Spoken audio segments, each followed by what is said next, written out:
we kind of, for us, is the key is to invest in science, right? That has the best promise and the biggest impact on lives. So we're not, as an example, we're not interested in sort of drugs, assets that are of marginal value. We really look through quite differentiated platforms and breakthroughs so that we can, we can make the biggest impact. We also look, as many of the VCs in the space, we look for teams, right? So teams, having the right team in place is also extraordinarily important. And that includes both, not just the kind of the management, but also the right scientific team that can take the science forward. And as you know, in the digital health and R&D space, things can change pretty quickly. So you need that team. Even if you have the best data, the best technology out there, you really need a team that can carry you forward through good times and bad times as well. We've seen at the very beginning of COVID, right, venture capital kind of slowed down quite a bit in the first few months. And people were worried of what's going to happen. And then it picked up very quickly. And it's actually much more active today than it really ever was. We have seen and when I see, I mean, pretty much everyone globally has seen what a revolutionary platform like mRNA technology of Moderna can really do. So the appetite for healthcare investment has increased generally quite a bit because we've seen what it can do, but also generally because in terms of investment, there are not that many other areas where you can invest effectively today. So that's an important point as well.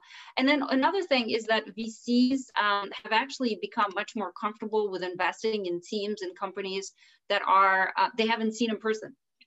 So again, initially, one of the reasons why things have slowed is because there was that level of discomfort, right? Okay, we have the Zoom call. What do we do next? Do we continue? Do we wait for the pandemic to be over and then meet in person and come and check your lab? We have seen that you don't have to do that. We're just as effective in looking at the data. A lot of things that you can today, especially in the biotech space, in the digital health space, you really can do remotely, unless you're buying a manufacturing site or something. So I would say the VC in the venture capital world, things will continue to, and just in the innovation space and healthcare, things will continue increasing. There are some people that are talking about, well, things are overvalued, things are too expensive, what's going to happen? One of the things there is important to understand is that our entire healthcare system is literally, decades, not just a few years behind, but decades behind other industries.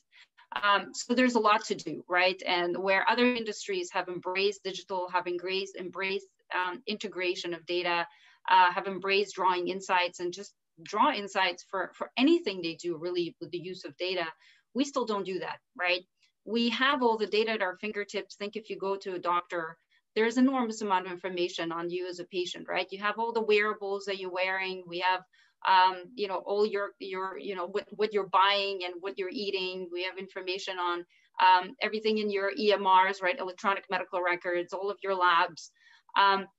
And the fact that still to this day, we don't use an ability, and it's fairly simple to draw that information out and match you to, as a patient, to individual personalized therapy. The fact that we don't do that in healthcare is actually quite shocking, right? We do that with your purchases of shampoos, but we don't do that with healthcare. So there is a lot of room out there in terms of the disease space and R&D.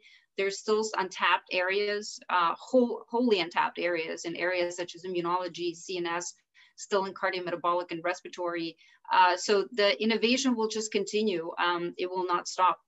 So a few advice. So one advice to startups, there hasn't been a better time to start a company in the space than it is today. So I would encourage everybody to not be discouraged, and there are many hurdles, but I would go in and do it because today is better than any other time we've seen in history.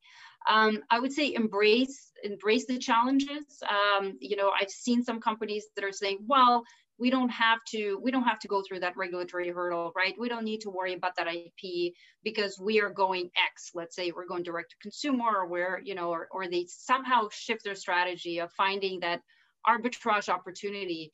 There are very few of these arbitrage opportunities in healthcare. It's not finance.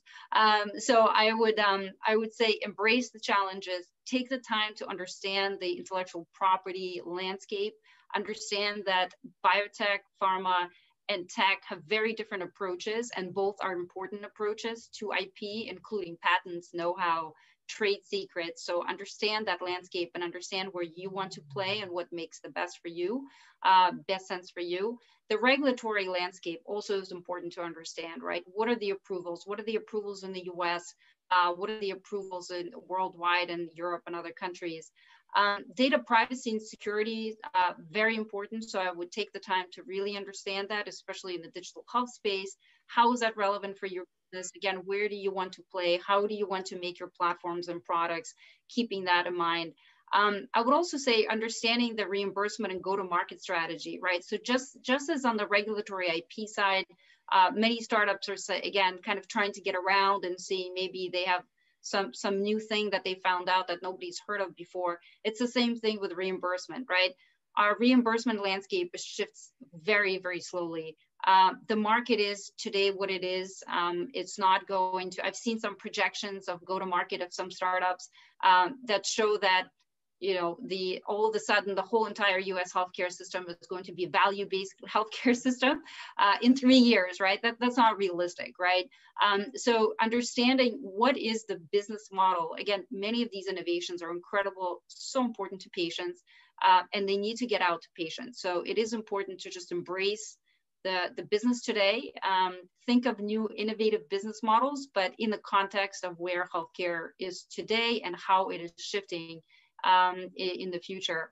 And then, of course, don't forget that, you know, I would say at the end, healthcare is all about the team, right?